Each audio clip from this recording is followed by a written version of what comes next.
बिहार में सियासी उफान के बीच में जिस तरीके से नगर निकाय चुनाव के जो लगातार जो चीजें हैं, जो कह सकते हैं सियासी हलचल काफी तेज है नगर निकाय चुनाव को लेकर। बेगूसराय इलाके में हम मौजूद है और जिस तरीके से इलाका परिचय का मोहताज नहीं है, ये जिला परिचय का मोहताज नहीं है, उसी तरीके से जो हमारे साथ मौजूद है पुष्पा शर्मा, पहली नगर परिषद की अध्यक्ष रही है, वो भी परिचय की मोहताज नहीं है। बेगूसराय पहचाना जाता है दिनकर जी को लेकर, बेगूसराय पहचाना जाता है सिमरिया घाट को लेकर, और बेगूसराय पहचाना जाता है।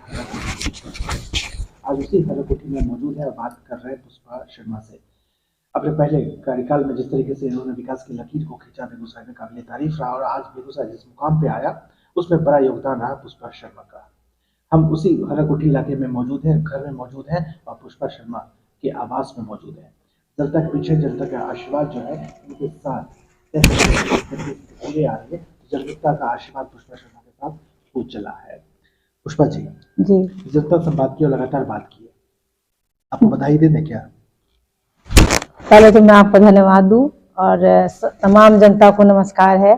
और मैं ये कहना चाहती हूँ, सबसे पहले मैं ये कहना चाहती हूँ कि आपने जो एक परिचय दिया कि ये बेगूसराय की जनता जानती है हरकोठी के नाम को, बहुत फेमस है, मैं इसको मानती हूँ।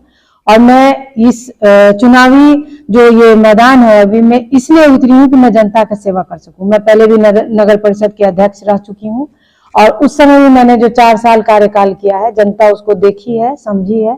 और मैं दोबारा इस जो ये अभी नगर निगम का चुनाव हो रहा है मेयर पद के लिए, उसमें मैं खड़ी हुई हूँ। और मैं यही उम्मीद करूंगी कि अगर जनता मुझे जिताती है तो मैं फिर से उनका सेवा करूं, यही मैं कहना चाहती हूँ। पुष्पा शर्मा महिला है, महिला प्रत्याशी के तौर पर जनता के सामने है, लेकिन महिलाओं के लिए मुश्किलें क्या है और उन मुश्किलों को कैसे दूर करेंगे? इस तरीके से बेगूसराय शहर जो है महिलाओं के लिए कह सकते हैं, क्या लॉ एंड ऑर्डर की स्थिति ठीक है? क्या महिलाओं के लिए रहना यहाँ सेफ है, या महिलाएं इस शहर में रहते हुए किस तरीके से परेशानियों से दो चार होती है? पुष्पा शर्मा से बात करेंगे और जानेंगे कि आखिर इनके विजन क्या है, प्लानिंग क्या है, उन सब चीज़ों को कैसे, अगर दिक्कतें हैं तो दूर कैसे करेंगे। देखिए, सबसे पहले तो जो समस्या है शहर में, आपने जो बोला महिलाओं के लिए काफी समस्याएं हैं। दराज इलाके में घूमी हूँ, इंटीरियर, वहाँ देख रही हूँ कि थोड़ी मतलब साक्षरता की कमी है। जैसे वोट मांगने जाती हूँ तो उनको जैसे बताते हैं कि ये इस नंबर पे, तो बोले कै नंबर 6, इस टाइप से अपने भाषा में, तो थोड़ा लग रहा है कि वो नहीं समझती है। लेकिन बाकी जागरूक है जनता, उनको थोड़ा और समझाना है। और जहाँ तक रहा शहर में उनकी सुविधाओं के लिए, सुरक्षा के लिए जो हमें काम करना है, वो काफी मतलब लंबा प्रोसेस है, वो एक में सुधरेगा नहीं। वो हमें प्रशासन से मिलके, तमाम बुद्धिजीवी जो शहर के हैं उनके साथ मिलके ही मुझे काम करना होगा। क्योंकि महिलाओं के लिए क्या है ना कि उनकी जो सुरक्षा की बात हो रही है, जैसे बहुत सारी मुद्दा है, तो उनके लिए मुझे लगता है कि जैसे शहर में सिक्योरिटी हो, पुलिस की व्यवस्था हो, उनके लिए शौचालय बनना चाहिए। जैसे आप स्कूल कॉलेज सामने पुलिस की व्यवस्था होनी चाहिए, बहुत बड़ी बात है। क्योंकि अगर हमारी शहर की लड़कियां अगर निकलती हैं तो थोड़ा उनको डर ना लगे कि हम निकल रहे हैं। हमारी अगर कोई भी महिला अगर मेयर बनती हैं तो उनको ये लगे कि भाई मेरी शहर में निगम में महिला मेयर बनी है, तो मुझे उनसे ये सपोर्ट मिलेगा। तो हम अपनी तमाम महिलाओं और बहनों को और माताओं को ये आश्वासन देना चाहते हैं कि अगर मैं चुनाव जीत के आई तो मैं सबसे पहले, काफी सारी समस्या है लेकिन मैं इसको प्रायोरिटी में रखूंगी। जो कार्यकाल रहा पुष्पा शर्मा का, संभवतः 7 से 11 तक का जो कार्यकाल इनका रहा, कह सकते हैं बहुत ही शानदार रहा। और इसके बीच में जो वक्त गुजरा, लगभग 11 सालों का जो वक्त गुजरा, क्या बेगूसराय पिछड़ गया? कितना बेगूसराय पिछड़ गया, ये जानेंगे इस ब्रेक के।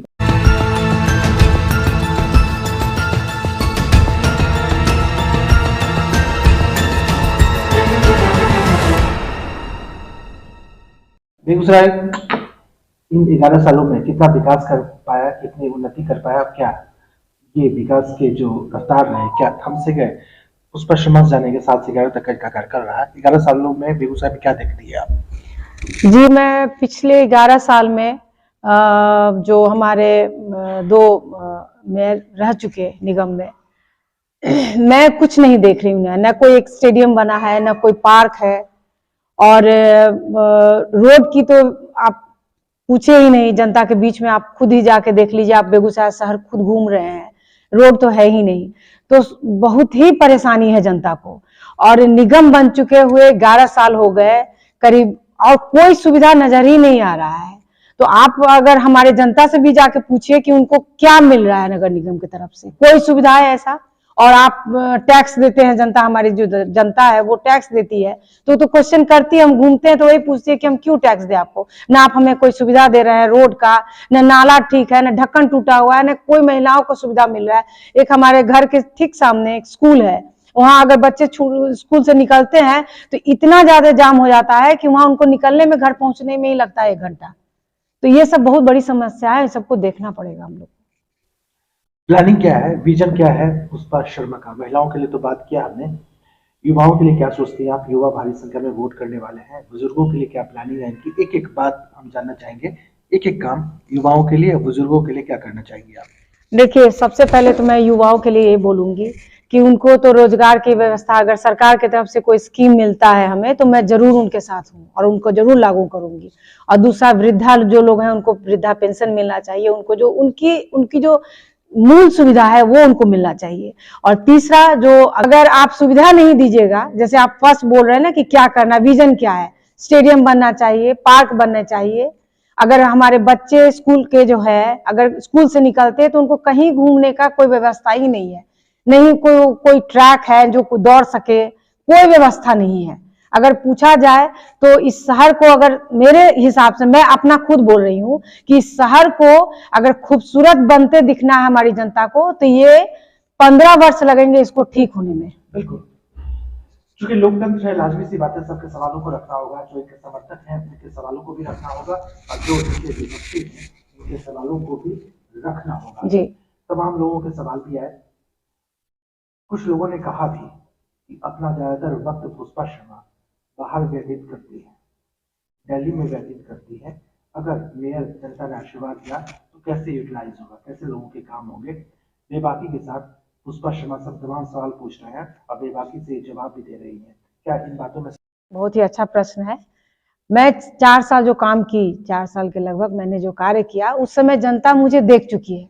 उसके बाद मैं ये कितनी बार मैंने बताया कि मैं कुछ पारिवारिक अपने कारणों से बच्चों को लेकर के दिल्ली गई थी।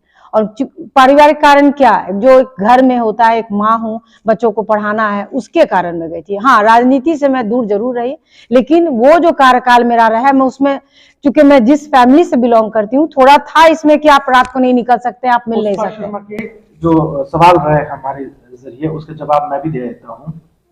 भले ये थोड़ी दूर रही पारिवारिक वजहों से, लेकिन बेगूसराय से दूर नहीं हो पाई, लोगों के दिलों से दूर नहीं हो पाई, और जो काम इन्होंने किया वो काम बोलता रहा बेगूसराय में।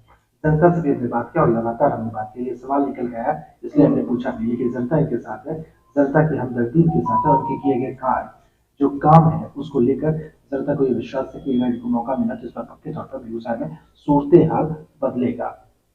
जनता के नाम क्या अपील है आपका, क्या मैसेज है आपका, क्या संदेश है आपका? नया साल का मौका भी है, जनता जो वोट करने वाली है, लोग घरों से कैसे निकले 28 तारीख को, कैसे वोट करें? चुनाव चिन्ह के बारे में बताइए, लोग कैसे वोट जी, मैं तमाम बेगूसराय नगर निगम की जनता से यही अपील करती हूँ कि वो मुझे ये टाइपराइटर छाप 11 नंबर क्रम संख्या है मेरा, और मेरा चुनाव चिन्ह है 11 नंबर टाइपराइटर छाप, उस पर मुझे बटन दबाकर भारी मतों से विजयी बनावे, यही मेरी इच्छा है। धन्यवाद। चलते चलते, लोकतंत्र हमने बोला भी था जी, कि बहुत सारे सवालों में समर्थकों से विरोधी हैं, कुछ लोगों ने और भी सवाल भी किए हैं, बोला कि पुष्पा शर्मा से जरूर जवाब लीजिएगा। लोग कहते हैं टाइपराइटर पुराना पड़ गया है, अब कंप्यूटर ने जगह ले लिया है, स्मार्ट चीजों ने जगह ले लिया है, तो टाइपराइटर आज के वक्त में कैसे यूजफुल है? मैं इसमें एक अपने गांव की बात बोलूंगी, जो मैं यहाँ जहाँ रहती हूँ, कि लोग अभी भी बोलते हैं कि पुराना चावल का ही पथ पड़ता है। तो टाइपराइटर वो लिखने का, पढ़ने का चीज है। जनता समझेगी कि क्या है टाइपराइटर। जिन्होंने इसको देखा है, हमारे बुजुर्ग, हमारे जो बच्चे हैं या हमारी महिलाएं, सब लोग इससे अवगत है कि टाइपराइटर क्या है और उसमें क्या छपता और लिखता है। अगर हमारी जनता चाहेगी तो उस टाइपराइटर पे ही मेरा नाम लिखते और छपते चले जाएंगे। धन्यवाद। पुष्पा शर्मा का कहना है कि टाइपराइटर वो चीज है जहाँ पे जो चीज इंगित हो गई, जो चीज छप गया वो हमेशा के लिए छप गया, और जो विकास इन्होंने किया है बेगूसराय की जनता के दिलों पर हमेशा के लिए छपा हुआ है। और टाइपराइटर के जरिए इस बार फिर से परिवर्तन की आंधी है, इस बार फिर से परिवर्तन का दौर है, और इस बार बेगूसराय में एक नई कहानी यहाँ पे जन्म लेने वाली है। कैमरामैन संजय के साथ